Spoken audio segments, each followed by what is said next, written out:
What's really important about you is you're white. The idea that's going to lead to peace and justice and harmony and anti-oppression in the long run is the most dangerous and crazy idea that I know of in America. And that's another real problem with what classifications have done to us. Hello, I'm Jonathan Tobin, editor-in-chief of the Jewish News Syndicate, JNS.org, and you're listening to Top Story, a weekly podcast where I analyze the most important stories happening in Jewish news around the world. Each week, I will break down politics, foreign policy, and culture to provide insights into what is going on behind the headlines.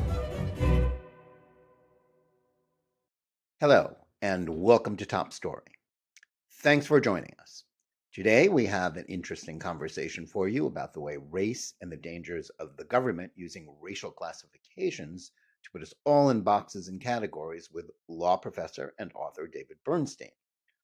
But before we start, I want to encourage everyone to like this video and podcast, subscribe to JNS, and click on the bell for notifications.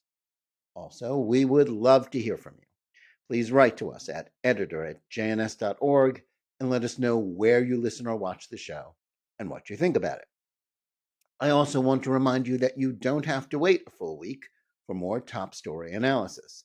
There is a daily Top Story podcast where I share more news and analysis with you about the most significant issues we're facing today. You can find the daily show under Top Story with Jonathan Tobin on the JNS channel on Apple, Spotify, Google Play, or wherever you get your podcasts. And now to today's program. Race is the original sin of American history.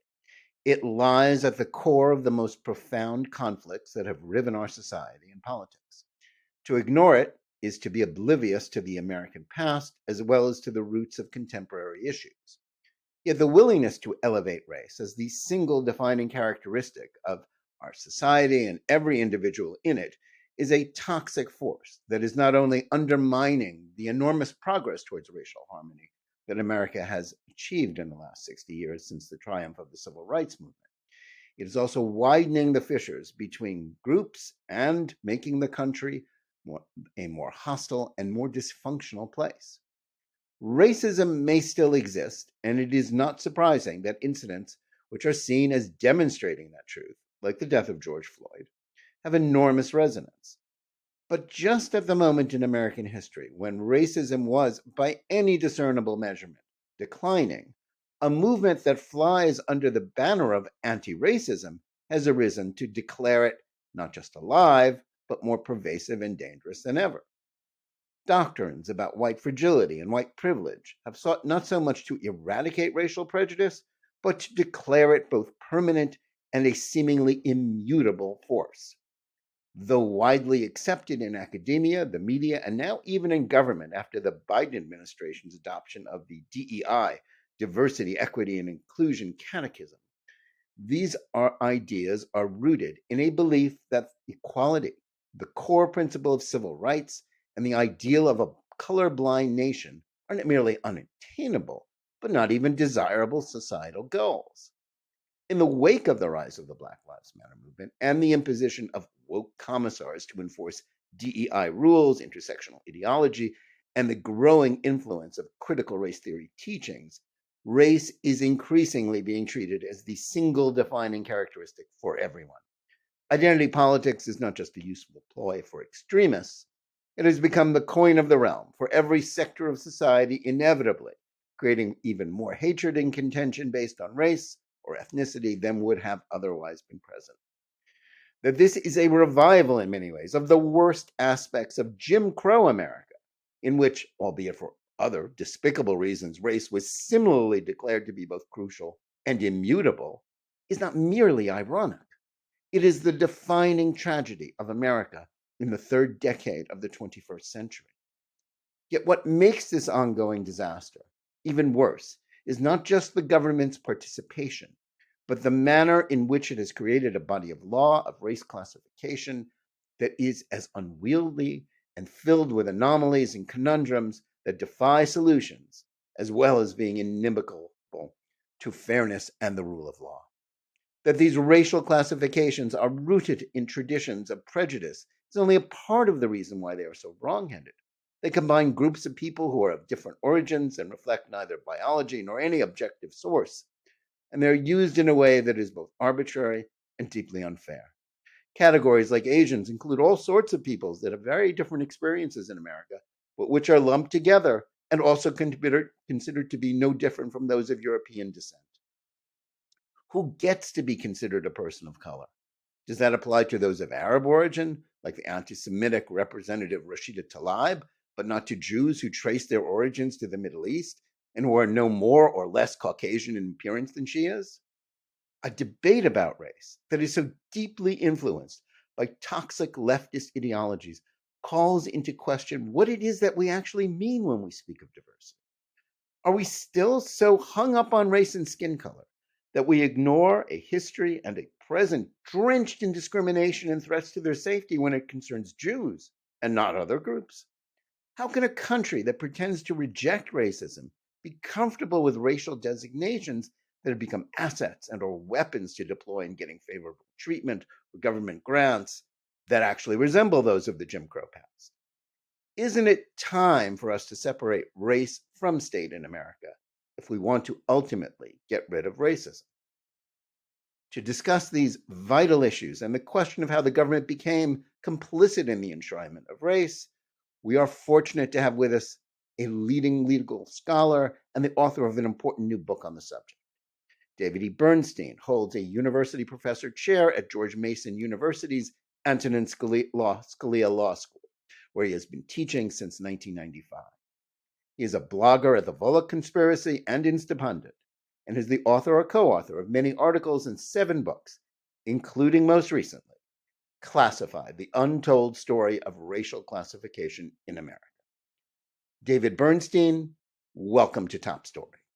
Thanks so much for having me, Jonathan. Well, thanks for joining us today. I really appreciate it. I want to start by asking you to explain to us how and why the United States government got into the business of classifying everybody according to race in the first place. Well, but going back to the census, we've had racial classifications of a sort, but really the government didn't start doing it at the federal level intensely until the 1950s when President Eisenhower signed an executive order requiring federal contractors not to discriminate. And to enforce that executive order, they had to ask the contractors to specify how many minorities employees did they have. And because at that time it was considered anywhere between rude and actually illegal in some states to ask people, what's your race, what's your religion, what's your ethnicity, they basically focused on visible minorities, Asians, blacks, Mexicans, some Mexicans anyway. And then by the 1970s, after we had all sorts of civil rights laws, they were getting so much data from different agencies, and they realized, well, we don't really have an official definition of these groups, and different sub-agencies are using different definitions, so let's create 5 official classifications. Right. What are those 5 classifications and how well do they work? So we have white, African American / black, Hispanic, which now has become Hispanic / Latino, Native American, and finally Asian American and a Pacific Islander originally, although there's actually sort of a subgroup, a 6th, that in 1997 they split that one off, and Native Hawaiians and Pacific Islanders are a separate group. And they don't work very well because really at the time they were still in mostly a black-white binary, so everyone knows more or less who's black and who's white. And it didn't occur to them, first of all, that we have this huge surge in interracial marriage that we've had since the 70s, and even more important, a huge surge in immigration from Latin America and Asia, such that the categories have become much more complicated than they could have ever imagined. Yeah, your book includes some really interesting and egregious examples of how individuals wound up being classified differently from how they thought of themselves. This has a lot of different ways, but kind of explain to us how, and this is partly government, partly sometimes it's perception. And it's like, how does a Hispanic like George Zimmerman, the man who killed Trayvon Woods, who had a parent from Peru, wound up being spoken of as white, while Kamala Harris, who comes from a very multicultural background, is just black?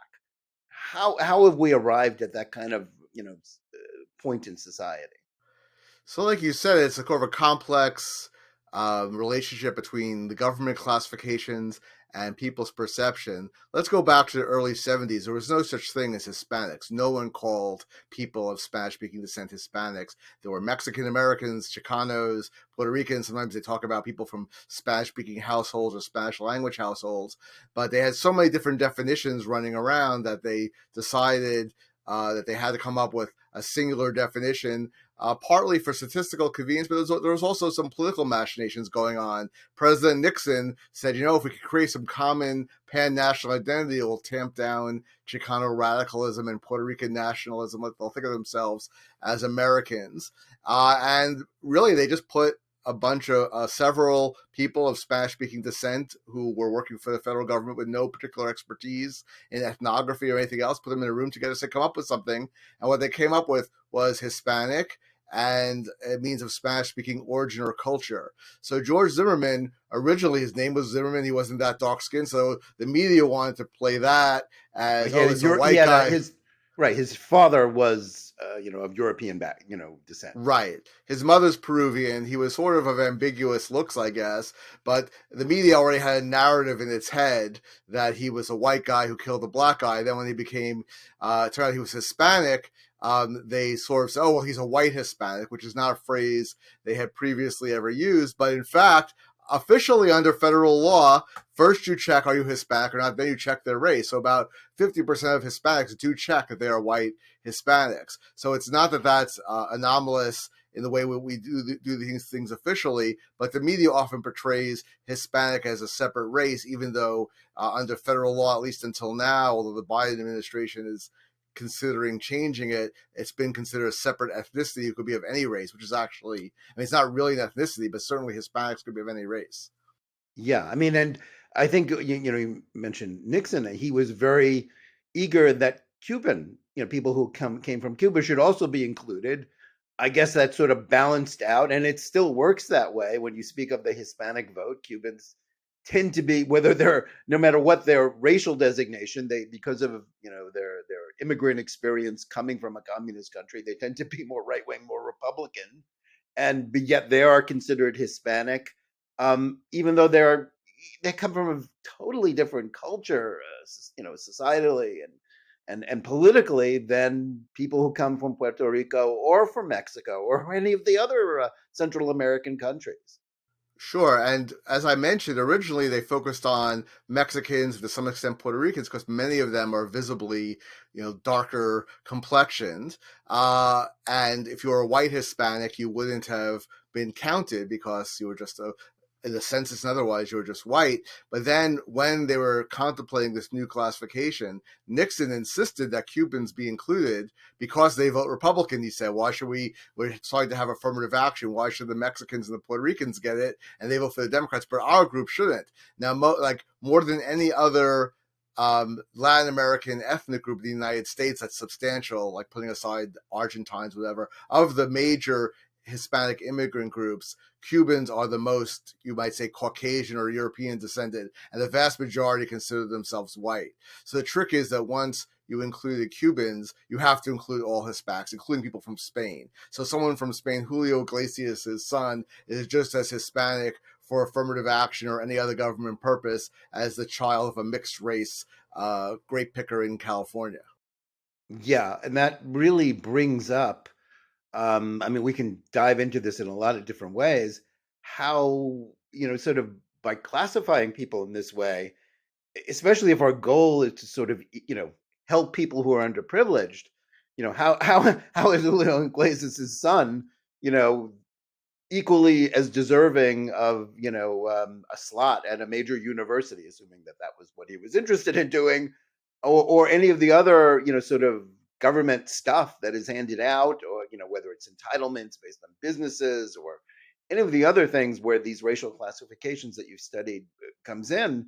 It has nothing to do with income. It just has to do with some kind of bizarre combination of skin color and background.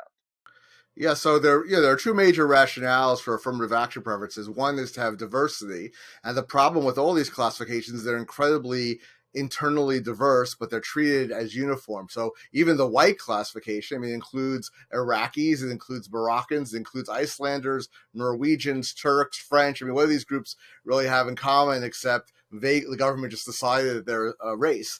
And then, so it doesn't really make sense to say, well, we're going to take the 1,000th Mexican American to University of Texas, and that adds to diversity. But the first guy from Turkmenistan, he doesn't add to diversity because he's white. And then, as you mentioned, when it comes to the rationale, well, there are certain people who've been historically excluded from the marketplace by state and private violence and discrimination. Well, that applies to maybe Indians living on reservations or African Americans who are stuck in inner cities or poor rural areas. Doesn't really apply to the child of an African diplomat who decided to stay here and get citizenship. Doesn't apply to a white Italian Argentine who immigrates here after college. And it doesn't apply also to a lot of people. I mean, it's the way the categories are drawn, they're so broad that really anyone of Spanish-speaking descent, for example, could claim to be Hispanic. So you could be a Sephardic Jew whose ancestors haven't spoken Ladino for 500 years, but at least one court decision that I know of says that you're Hispanic as just like everybody else because you're of Spanish origin. Yeah, I mean, which I guess is good for them, but Right. how does that make for a society that is actually trying to, how is this a useful tool for what the people who intended race to be doing for, try to help people who are underprivileged? How is this advancing that cause? Right, especially, we tend to focus a lot on university admissions because as parents, we're all worried about this and it's much more visible. But the real money, so to speak, because university admissions is only like 10% of universities that are even selective. So it's a very elite core of people who that's focused on. But government contracts is where hundreds of billions of dollars are at stake every year. And unlike in universities where they give more of a preference to African Americans and no preference or maybe discrimination, for example, against Asians, in the government contracting preference, every official minority group member gets exactly the same preference as everybody else. So if you're Elizabeth Warren and you put down that you're Native American and they don't question it, you'll get the same preference as someone who is from inner city Chicago and is a descendant of slaves, as will someone who went to university in Bangalore and then came to Stanford for graduate school and just got citizenship last year. This is not someone who's historically been excluded from the market because his ancestors weren't even in the United States. And it's not, I haven't really heard anyone defend why recent immigrants should be eligible for these kinds of programs. But as with many things in the government, it's just inertia. Right. And it's also because we have become obsessed with race and skin color even more than we have before. But I know in your book, you gave, you just mentioned Elizabeth Warren, which is something of, a straight, it's become a sort of a national joke, her appropriation of Cherokee identity. And one Indian tribe that takes, racial identity, their identity very, very seriously. But there are lots of other examples. I mean, you talk about in your book of people claiming, sort of privileged and, claiming a race or a privilege, sometimes justifiably, sometimes perhaps not so. And it just creates a whole body of case law, doesn't it? Of, where we are sort of in the position of Jim Crow America, trying to determine who's really black and who's really white, where, one drop of black blood made somebody white under these, awful laws of the past. Kind of getting it's ironically kind of the same thing, isn't it? Sure. I mean, I should preface by saying that for the most part, race is self-identified. So if you're applying for a mortgage and they ask you, no one's going to go back and check for statistical data keeping purposes, whether you really were or whatever you checked off. But when it comes to, for example, state or federal contracts, it is still mostly self-identified, and they don't even give you the definition, so it adds an extra ambiguity. There are official definitions, but sometimes they do say, wait a second, your name's John Smith. You don't quote unquote look Hispanic, prove to us. And then we wind up having these little mini race trials. What makes someone Hispanic? Do we look at the just literal meaning of the definition, which is extremely broad? Do we say you have to be brown skinned or speak Spanish or have a Spanish last name? And it's very similar to race trials we used to have in the 19th century, where someone would sue, for example, for divorce in the days before file divorce and say, oh, I just discovered my wife has black ancestry and she didn't tell me about it, so it was fraud. And then they'd have a whole trial. What is she really black or not? And they'd say, well, do other people think of her as black? Does she look black? What neighborhood did she grow up in? What's her accent? And they do the same thing now. And we think we're beyond this, right? And that we look back and we are sort of disgusted, but also it's almost funny, if not for the awful racism behind it, what they used to do. But we're really no better in many ways. Yeah, I mean, I think a century ago, the classic musical Showboat came out, and it portrayed, a character that was passing as white, but was, labeled as black because of some sort of, something in her background, and that was considered deeply, that was very racial, it was very advanced, it was very liberal for the time to denounce this sort of racial inquisition. But we've come full circle on it, haven't we?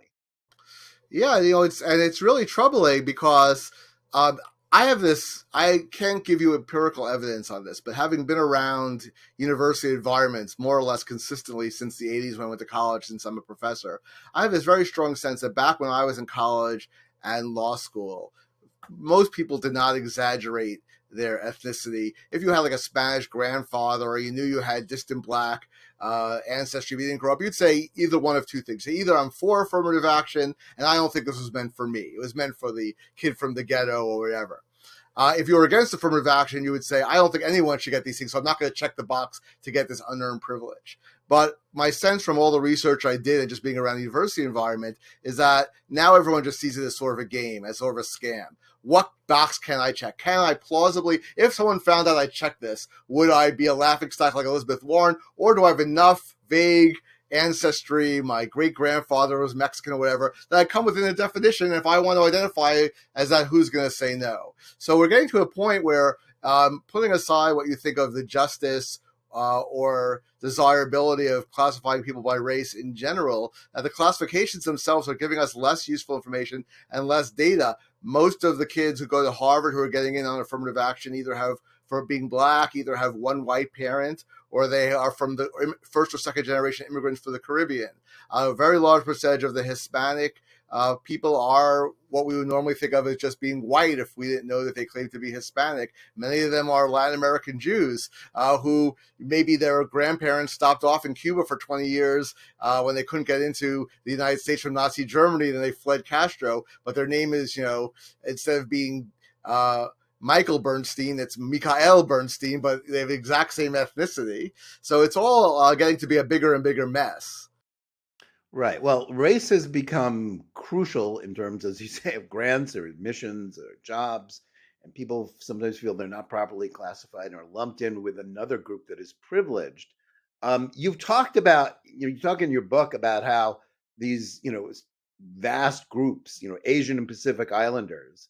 I mean, there are cases where, people who come from rather ethnic ethnic Asian groups that are not long-standing in the United States, not privileged, but they're considered, because they are lumped in with, say, Chinese Americans who are very high achieving, they're denied benefits that they think they're entitled to, and that it's in fact no benefit to them to be an Asian American. Of course, it's led to lawsuits about Harvard and other, and in North Carolina. So, it's a double-edged sword there, isn't it? Sure. So the Asian American classification goes all the way from the western border of China and Pakistan all the way to the Philippines. And the Filipinos are, even though they're literally from Pacific Islanders, are Asian American and not Pacific Islanders officially. And they could also be Hispanic since some of them have Spanish culture and ancestry. But in any event, this is a wide swath of people. And we lump them together as Asians, but that gives us a lot of noise in our noise to signal ratio, because when we look at the data, we're lumping really disparate groups apart. If you look, for example, at university admissions, you'll find that when we say Asians are doing very well, it's primarily Chinese and Indians, with a lesser contribution from Japanese and Korean Americans, who are a smaller percent of the population. But then Vietnamese, Cambodians, Hmong, Thai, Filipinos, they're doing average or worse, or somewhere around the median. But when they apply to college, no one says, well, you're Hmong, and we've never had a Hmong student, so that would add diversity. Instead, they say, well, you're Asian, so we have too many Asians already, so we're going to make it harder for you to get in. And I want to point out, my book Classified, it's not solely or even primarily about affirmative action. You can't help talking about affirmative action when you talk about racial classification, but it's also the case that if you're a social science researcher, let's say you're trying to get tenure in your anthropology or sociology or economics department, you want to do some research. The research that is available to you is research from the government, which uses these classifications. So you're naturally going to talk about blacks, whites, Hispanics, Native Americans, but then we don't get the granular data that may actually be useful. So I imagine when Governor DeSantis runs for president, he will probably at some point either talk about or be criticized for how well Hispanics are doing at schools in Florida. But of course, as we know, in Florida, you have Cuban Americans of several different waves of immigration. You have Venezuelans. You have Puerto Ricans who came after the latest hurricane who live in Central Florida. You have Mexicans who work in agriculture in Central Florida. These are all very different groups with very different levels of educational achievement, very different skin colors, really on average, different cultures, different dialects. And lumping them all together is not actually telling you anything. What Hispanics may be doing better or worse in Florida because there may have just been a large wave of not well-educated Mexicans who came in, and that reduces the average. That really doesn't tell you that Cubans are doing any worse. Or if Cubans are doing really well, that might bring up the average, and you're ignoring the fact that Guatemalans are doing poorly, and you really should focus on energy on them. Yeah, it's a big mess, as you say. I mean, you noted in your book that the modern racial and ethnic classifications that are being employed by the government aren't really based on biology, genetics, or any objective reason. So when they have these little race trials, which we touched on earlier, what are they based on? How if it's not based on logic or genetics or what is it about? It's really, I mean, I hate to say it, but to a large extent, it comes down to the prejudices. And I mean that in the broad sense of the word of the particular judge. Should we interpret the standard literally, which is extremely broad? Or should we say, well, it's only for people who we think will be subject to discrimination based on their ethnicity. There's one decision from the Federal Communications Commission back from the 80s when they still used racial criteria for licensing before the Supreme Court told them they couldn't, where someone presented himself with one Cuban grandparent. And the question is, does he count for the Latino Hispanic preference? Because it's supposed to be to make sure that those cultures get properly represented in the media, but he wasn't. He was only a quarter. So they eventually did a King Solomon and said, well, we'll give you partial credit. For your bid. So it really varies dramatically, and some jurisdictions or agencies have been very liberal about interpreting the scope of who is Hispanic or who is Native American or Indian, and some have actually been quite restrictive. Yeah, I guess one of the interesting terms that pops up in your book that I was sort of taken aback. I think ordinary reader, would be taken aback is this idea of legal whiteness. What makes a person white, and what legal principle that we are using that we actually bringing in another issue, but it's hard not to. The people can subjectively determine their gender, and which is something that is rooted in biology, but believe that it is impermissible to choose their race. In fact, shameful. A distinction that actually is entirely a matter of superficial characteristics like skin color, albeit one that has a long history of being used for discrimination. It's kind of a very odd conundrum there, isn't it? It's really a fascinating cultural thing, putting aside all the legal. I'm a law professor, so of course I focus on the law and classified. But just for example, we had Rachel Dolezal, who famously claimed to be, or lived her life. I shouldn't say she claimed, she lived her life as a black woman. She Well, considered she was herself an black. NAACP official. She worked in a capacity as like a spokesman for other black people. She dated black men. She did her hair in a sort of African hairstyle. She actually had adopted siblings who were black. She went to Howard University, a historically black college. And then when it was found out that her parents were both white, people said, oh, she's faking it. And there was a whole scandal. On the other hand, imagine the same person who grew up with no black connections whatsoever didn't do anything she did, suddenly does a DNA test. They discover, and they say, oh, I have some black ancestry. Then they hire a genealogist and discover, oh, my great great grandmother was a slave who was freed and then passed as white, and it came down to me. And she said, well, that is really meaningful to me. I'm now going to adopt a black identity. And we say, cool for you, great, you discovered your ancestry. But really, it's just as arbitrary in a sense, right? Even maybe more so for that person who has no connection to consider herself black than someone who actually grew up with siblings and went to the historically black college and so forth. So we do have this, our views of these things are somewhat arbitrary, and it's also the case. You're not the first person to point this out, that, well, people could choose their gender, which is truly a biological, sex-based thing generally. Who's to say that someone can't decide that they want to present themselves as whatever race they want? Now, interestingly enough, my daughter is a senior in high school, so I'm helping her fill out the college applications, and they say, interestingly, not which of these groups do you belong to, but which of these do you identify as. And it does occur to me that no one could really be accused of fraud, or at least ever convicted of fraud, because you can identify as anything you want. Right. Identifying as, you can identify as the third baseman for the New York Yankees. That doesn't make you the third baseman for the New York Yankees, but yet, that creates it opens up a whole can of worms there. And yet there are also legal, it involves the law, because if someone sort of claims to be certainly one of the racially protected groups and obtains benefits, it involves, sort of potential legal penalty, doesn't it? Sure. I mean, there are people, especially in the employment context, who've been fired or. I think you noted in your book 2 firemen, who, tell us that story. Yeah, there were 2 Irish firemen in Boston who failed the fire. Well, they wanted to be firemen. They failed the test, and they took the test again the following year because there was a new affirmative action decree based on litigation about past discrimination in the fire department, and they got more or less the same scores, but for African Americans, this was passing. So they became African American firefighters, but they still lived their lives. They ticked off African American on their application, I guess. Right, and they didn't now somehow they didn't live like Rachel Dolezal. They still lived their lives as Irish firefighters until they applied for promotion, and their supervisor noticed they once again checked off that they were black. He's like, I know these guys, they aren't black.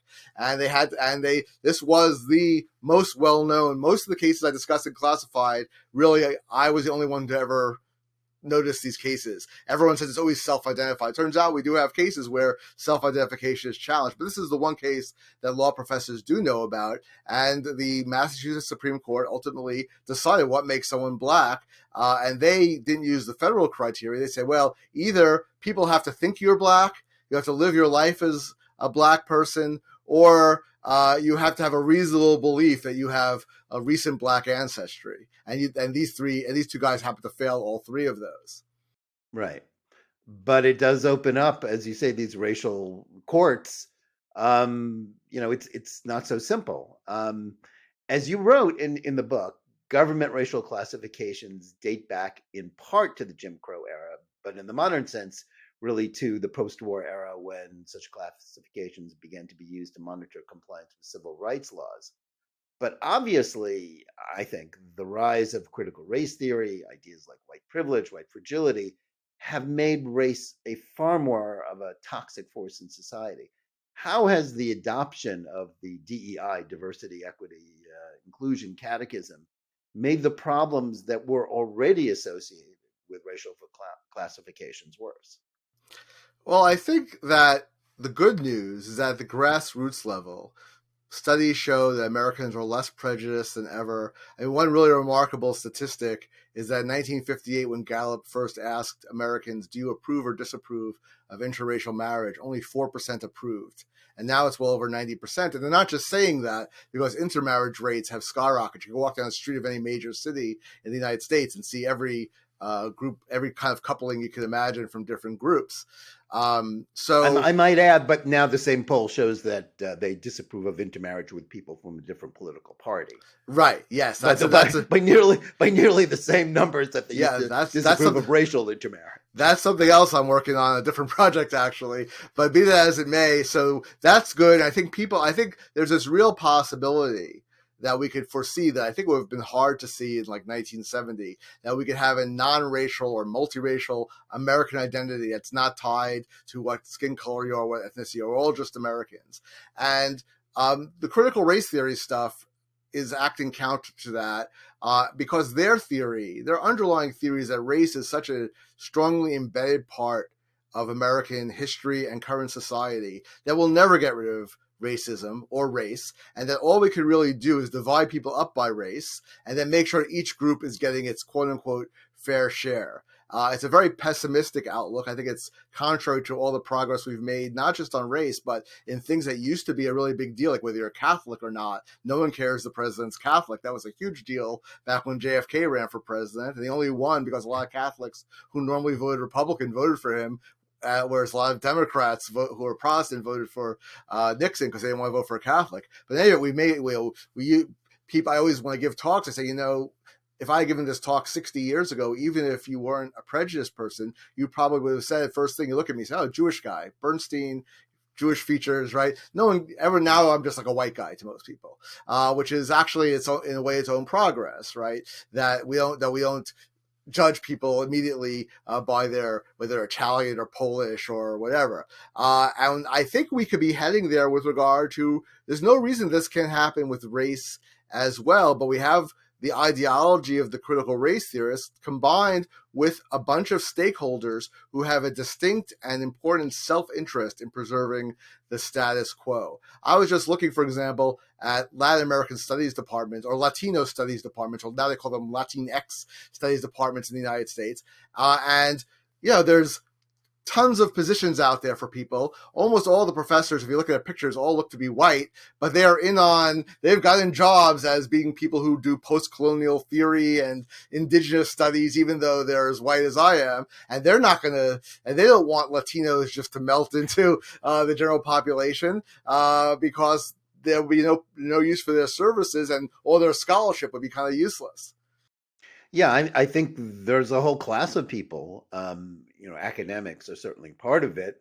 Sort of government bureaucrats who work on this, and indeed, quote unquote community activists who basically derive, their not merely just their income, their whole purpose from perpetuating the idea of race. I mean, the point about critical race theory is that, and even the whole idea of equity is that it's really the opposite of equality. I mean, and it views um, this idea of a colorblind society, the goal. People always quote the Martin Luther King line about wanting his children to be judged by the content of their character, not the color of their skin. I think there's a critical mass of sort of opinion leaders in this country and people with tremendous influence. I mean, the Biden administration, it's on its first day, it had every government department adopt a DEI program that basically views the goal of a colorblind or a non-racial, multiracial society as not merely unattainable, but undesirable. Yeah, and the weird thing about it is that they then wind up accepting these classifications that everyone acknowledges really are to a large extent arbitrary, right? The critical race theorists are the first one to say race was socially constructed, but ultimately they're treating them as if they're natural and immutable and will never change, and therefore we have to, once you ossify these things in the government policy, it's very hard to get rid of them. To the extent that when Congress ordered the FDA and NIH to require all their regulated biomedical companies to use race in biomedical studies to figure out, all we have to figure out, we have to have enough subjects of each group, and they have to be counted, and the data has to be used for each group separately as well as all together. They didn't even bother they didn't even consider, as far as I could tell, doing any real scientific or ethnographic or anthropological or sociological or any other studies that would say, from a scientific perspective or even a sociological perspective, we're trying to improve Americans' health. What groups would, if we have to use groups, because Congress didn't say which groups to use, if we have to use groups, how do we do it? They just used these categories from the 1970s. I don't think we've mentioned it, the specific federal rule that established these categories is called Statistical Directive number 15. And it's the most important government rule that no one knows about. And so the FDA and NIH use these categories when they regulate industries, and we have this absurd situation where, for example, the Moderna vaccine for COVID was delayed by a week or two because NIH decided that Moderna did not have enough Hispanics. Now, why would you need Hispanics in a scientific study? Hispanics, as we said, could be of any race. Like, say, we need Americans. It's all political, and it's all trying to fit people into these boxes, and it's contrary to actually good scientific practice.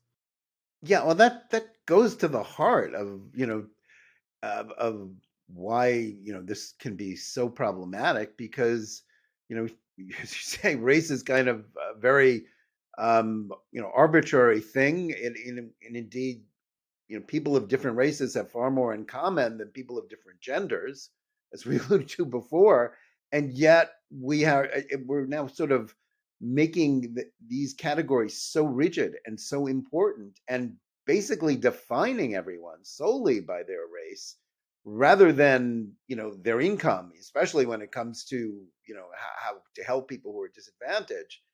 There doesn't seem to be much logic to all of this, but the further we get into this era, sort of the post George Floyd era, the harder it seems to be to get out of it. Yeah, so let me make 2 points about it. The first is about the arbitrariness. Just to give you 2 examples of the arbitrariness of the classification, Indian Americans, South Asian Americans were initially going to be classified as white. That's how the government was treating them in the early 70s, in part because they're Caucasian ethnographically, in part because they were doing very well economically relative to the average American. And those small Indian American lobbying group got a hold of this information and lobbied, and no one else really cared. There weren't a lot of Indians around, so they just sort of arbitrarily added them to the Asian group, but otherwise they would just be white. Another arbitrary thing is Latinos who are of mixed race can check off that they're of mixed race because they're usually a combination of European and indigenous. It would make sense to have them in some sort of indigenous classification, or partly in that category. But Native American groups didn't want to share the resources of the Bureau of Indian Affairs with recent Latino immigrants, so they insisted they be put into a separate classification. So I tell a story. I had a nanny from Peru who I did help her get a green card, and she checks off she's Hispanic on the green card form. I ask you what race you are, and she says, "Well, I'm not white, I'm not black. There's nothing for me here. I'm mestiza." But there's nothing like that because the Native American groups don't want it, and the Latino groups don't want it either, because that would eliminate all the white Latinos, and they would then have a lot fewer constituents. Yeah, this is kind of, Alice through the looking glass kind of thing, but that's what when you start playing the racial classification game, that's where it works. Um, I want to ask now, how do Jews fit into this whole business of government classifications? Jews and other sort of white ethnics were once seen as not quite the same thing as white people in the 19th century or late 19th century, early 20th century, when there was massive immigration from Eastern and Southern Europe. How have Jews fit into this whole problem of classifying people? So Jewish organizations have been historically and even to today very much against having a separate Jewish classification in any way, for reasons that we can see in retrospect were rather compelling, given what happened in Europe when Of Jews were course. classified separately. And as a But separate race, obviously, Whoopi right, Goldberg notwithstanding. Yeah. exactly. But it was also recognized that Jews coming from Poland or Hungary weren't really ethnically Hungarian or Polish. So the immigration people wanted to classify Jews as a separate racial or ethnic category, and the Jewish groups went ballistic. As they actually were treated in those countries. Right. So what they eventually compromised on after a lot of testimony in Congress and lobbying and so forth is that they eventually did it by language. If you came from Hungary, they ask you, do you speak Yiddish? Or so you could be a Yiddish speaker, but you weren't a separate ethnic category. By the 1950s, we tend to forget this now, but a lot of the early civil rights laws were passed in the North. Until the 1950s, there weren't that many black people in the North, and a lot of the impetus for anti-discrimination laws was the discrimination that was going on against Catholics and Jews. So initially, even when the federal government started classifying people, they actually said, "Tell us, do you have Jews and Catholics?" And then again, the companies found it difficult because they couldn't ask. And the Jewish groups were not completely comfortable with it, and the African American oriented groups like the NAACP said this really should be about race. We're the ones who are getting the worst discrimination. We should focus on that. So Jews kind of dropped out of the picture, as did Italians and Poles and Catholics. There were efforts over the next few decades to somehow bring the white ethnics in. Again, we tend to, because we've made so much progress, we tend to forget things like that in Chicago around 1970s, there was a study done. Chicago was about 25% Polish Catholic. If you looked at corporate boardrooms in Chicago, there were essentially no Polish Catholics in the corporations. You look in New York, in the financial industry, right? Jews are supposed to be good at finance, so it goes. And Jews are 30% of the population of New York City, almost no Jewish executives in any of the financial firms. So we forget that there was a pretty significant level of employment discrimination. And the argument was we should at least be monitoring this to see, do these groups need affirmative actions? They need more civil rights enforcement. But the civil rights bureaucracy and the civil rights establishment was dead set against it. They thought, not unreasonably, that the broader focus that different federal agencies will have, the less they'll be able to focus their resources on African Americans who are seen as needing the most help. And we can include Asians and Hispanics in there too, because there aren't really that many of them. And again, the irony is that eventually we get to a situation where now African Americans who are not second or first generation immigrants are only about 10% of the American population. The other people who come within the official minority groups are about 30%. So when we talk about diversity, when we talk about DEI stuff, unless someone goes out of their way to specifically focus on African Americans, especially those who are descendants of slaves, most of the benefits wind up going to post-1965 immigrants who've benefited from civil rights laws and affirmative action and didn't face even the kind of historical discrimination that Italians or Poles faced. Yeah, it's quite an anomaly. Now, we've talked about ethnic groups that were seen as white but faced discrimination as immigrants and didn't qualify, certainly don't qualify under the racial classification laws. But, how has this played a part in dealing with anti-Semitism, especially on campuses which receive federal aid? There, Jews have sort of sought a designation, as a separate group, and that created great controversy. When President Trump, granted, pushed through, although that had been worked on before. And then there were some Jewish groups that pushed back against us. No, don't help us on this, a fight against anti-Semitism on campus and consider us a protected group, even though Jews are being subjected to anti-Semitism on college campuses. Well, you've written a lot admirably about a lot of the hysteria that attended Trump with regard to Jews and liberal Jewish groups. This was part of that because it's a very interesting story actually overall. And my friend Ken Marcus, who is very much involved in this, but starting in the second Bush administration, Ken noticed that Jews were not being protected from anti-Semitism on campus because religious groups were not protected. But he said, but what if the discrimination or hostility is aimed against Jews because they're an ethnic group rather than because they're a religious group? That should be protected because ethnicity is protected. And the Bush administration wrote regulations about this. The Obama administration reinforced it. And then when the Trump administration was writing a little bit broader, but not much, basically the same regulation that had been before, the New York Times misreported this as Trump declaring that Jews are a nationality. And, there was this mass hysteria for a day as if Trump was like putting, stamping a J on everyone's passport, was about to ship them off to concentration camps. And then like a day later, when the regulation actually came out, it's like, oh, this actually is nothing different than before. But it reflects both the hysteria about Trump, but also this deep-seated Jewish fear and opposition to having us singled out for classification as a separate group. Yeah, even when obviously perhaps Jews could use the help of the federal government. In that instance, as the work of Ken Marcus, both in and out of government, has shown. Um, I guess going a little bit further with this, does the obsession with race and the willingness, certainly in intersectional ideology, which is very connected to critical race theory, to lump Jews in as white, regardless of their origin, and Israel as white, as a white oppressor state, essentially grant a permission slip for anti-Semitism in contemporary American society. Yeah, so one of the weird things is that these classifications we use have taken on a life of their own.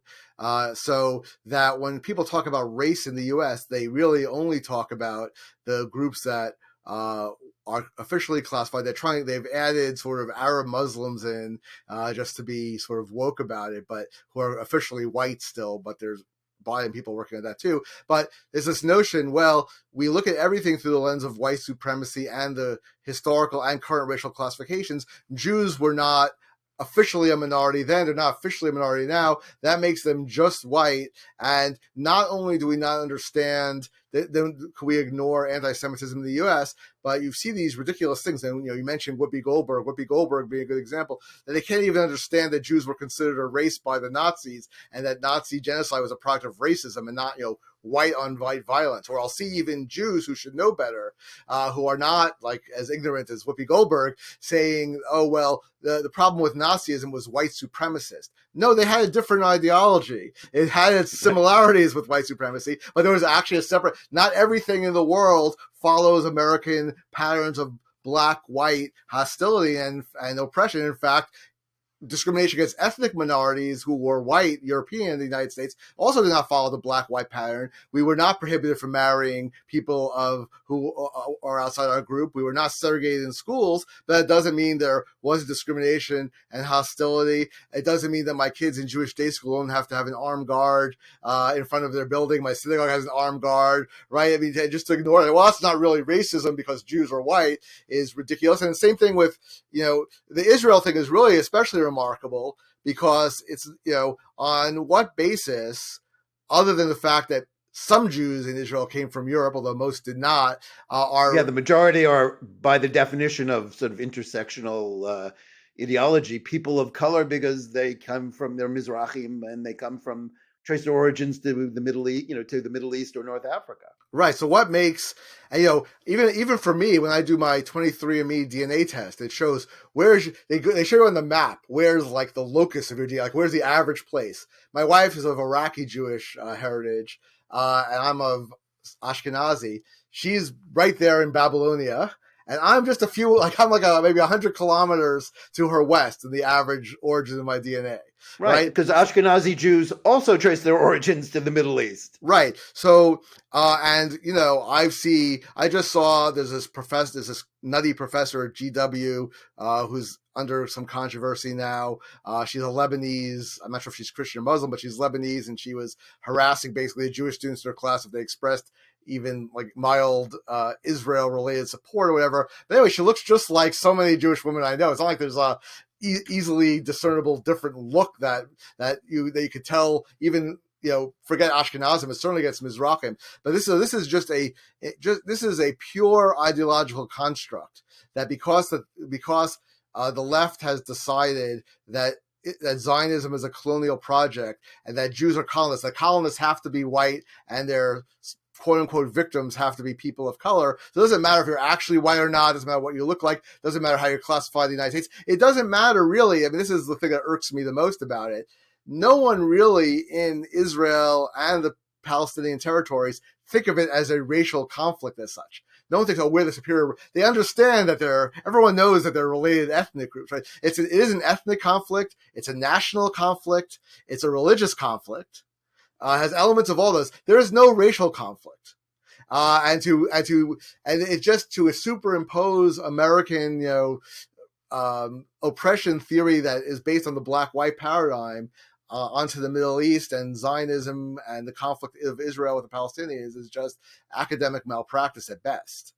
Yeah, it brings to mind an exchange that Rashida Tlaib had, the Palestinian American member of Congress had with some government official who was sort of having to defend the sort of the racial designation law, which didn't give a separate thing for Arabs. And she was like, "Do I look white to you?" And the honest answer is, you don't look any more or less white than most Jews. I mean, You she's several shades lighter in complexion than I am, and she did say once that if I wasn't wearing the hijab and therefore singled out as a Muslim, and Muslims in her view have been racialized, that I would just look like another white girl from Brooklyn. And I'm yeah. thinking, well, if wearing religious garb that singles you out as a minority makes you a member of a racial minority, does that mean all the Hasidic Jews in Brooklyn are now people of color? And if not, why not? Yeah, especially considered that they are subjected right now to an epidemic of anti-Semitic violence. You know, if anything, that would be something that would make them in these racial courts, have a reason to have a grievance and have some sort of benefit. Not that necessarily, as you say, Jews don't ask for that, but it shows how upside down and inside out these conversations are. Well, in fact, because Hasidic Jews are so isolated from the mainstream, there were federal agencies. They're not in the Directive 15 categories, but there were and still are some federal agencies that do use them as a federal affirmative action classification, including the Commerce Department and Department of Housing and Urban Development. So unlike Arab Americans who are always classified as white, Hasidic Jews do have this claim that they were even recognized this way 50 years ago. Maybe their spokespeople should just start calling them. Maybe they should just pull what Tlaib and other Muslim activists have done, just call themselves people of color, and their people will explain why they're not. And maybe they'll get some sympathy from the New York Times.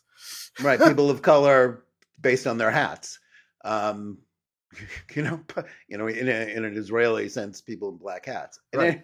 At any rate, you've written, I think, very eloquently about what you have, called the need to separate race from state.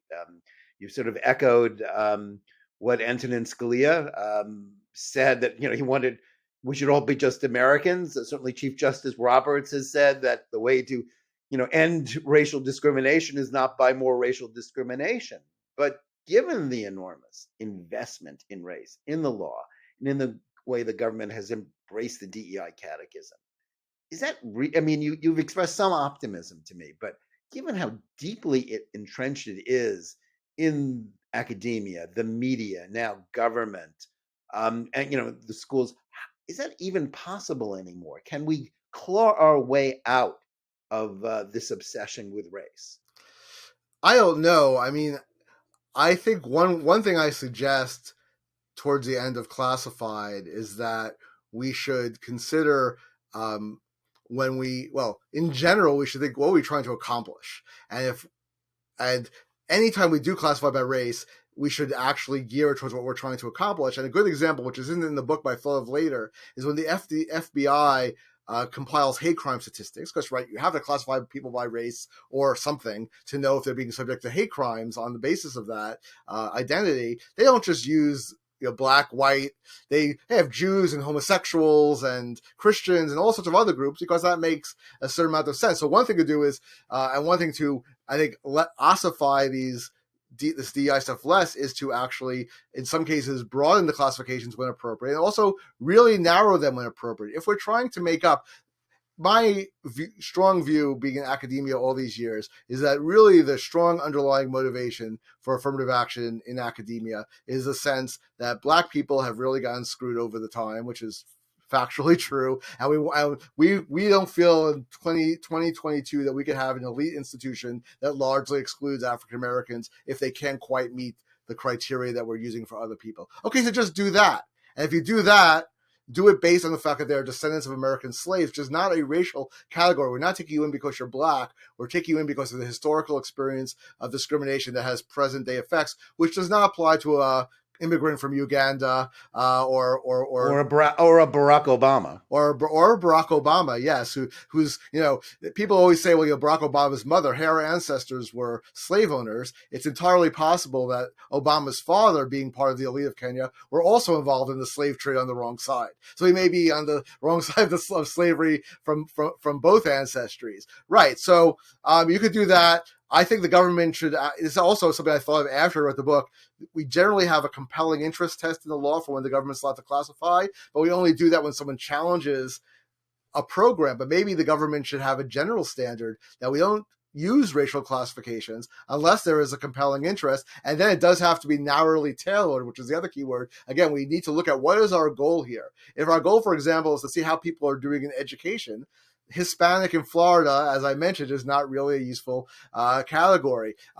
Native American is not a useful category. The Hopi and Navajo are not the same. Even Native Americans in Arizona living next to each other is not a good category, because the Hopi and Navajo are two different groups with different cultural attributes, and they don't like each other. I learn when I visit there often. So you can't just lump them together as if they're all uniform. But going back to critical race theory, I think the second most shocking thing to me in researching classified was to discover that medical companies are required to use completely unscientific, bogus, ridiculous categories in medical research, and that's just sort of become accepted without much fuss. The second most crazy thing I discovered was I came across this phrase, white racial consciousness, a few times. And I said, what is this? Let me look into this. And I Googled it and I did some research, and you think, oh, white racial conscious, David Duke, what's that guy, the head of the Proud Boys, Fuentes. Instead, you get a bunch of left-wing sociologists and anthropologists who are saying that we need white people to be more conscious of their race and how white they are, because then they will recognize their white privilege. And once they recognize their white privilege, they will then become anti-racist activists. Now, this is somewhere between wildly over-optimistic and completely nuts. The idea, go back throughout human history and think about human psychology and think, well, what are the odds if you tell people to really emphasize X identity, and instead of saying, I want to do stuff for me and my fellow X's, no, I want to sacrifice my own interests for some other group that is not part of me. That was my initial inclination when I read this. Then I did some more research and said, oh wait, the social science literature actually tells us that the more people think of themselves as white, the more likely they are to be racist. And I'm not saying that people have to deny like the obvious they're Caucasian, but people have multiple identities. They could, I love Dungeons and Dragons. I love watching. I'm a dancer. I'm a gamer. I'm Catholic. Whatever it may be. And I tell them, no, that's not important. I'm a father. I'm a son. That's not important. Also, what's really important about you is you're white. The idea that's going to lead to peace and justice and harmony and anti-oppression in the long run is the most dangerous and crazy idea that I know of in America. And that's another real problem with what classifications have done to us, that there are the people who are self-interested in keeping the status quo, but there's also an ideology that says that we should encourage people not just to have minority pride, but to think of themselves as being white, and to take people, again, everywhere from Iceland to Turkey, and say, oh, all we have in common really is that we're white. Yeah. It is shocking, and it's a very daunting challenge, and it's hard, as I say, it's hard to see how we claw out of it, but I think with books like Classified, we have the beginning of sort of trying to understand it better. David, thanks so much for coming on today and for your insights on this very important issue, and good luck with the book. We also want to thank our audience. Please remember to tune in every day for Top Story Daily Edition, whether you're listening to us on Spotify or any of the other podcast platforms, or watching us live on Facebook or Twitter, or on the JNS YouTube channel, or on JBS TV. Please like and or subscribe to Top Story, click on the bell for notifications, and give us good reviews. Please write to us at editor@jns.org. Let us know where you listen or watch the show and what you think about it. And remember, keep reading and thinking for yourself, and we'll see you again next week.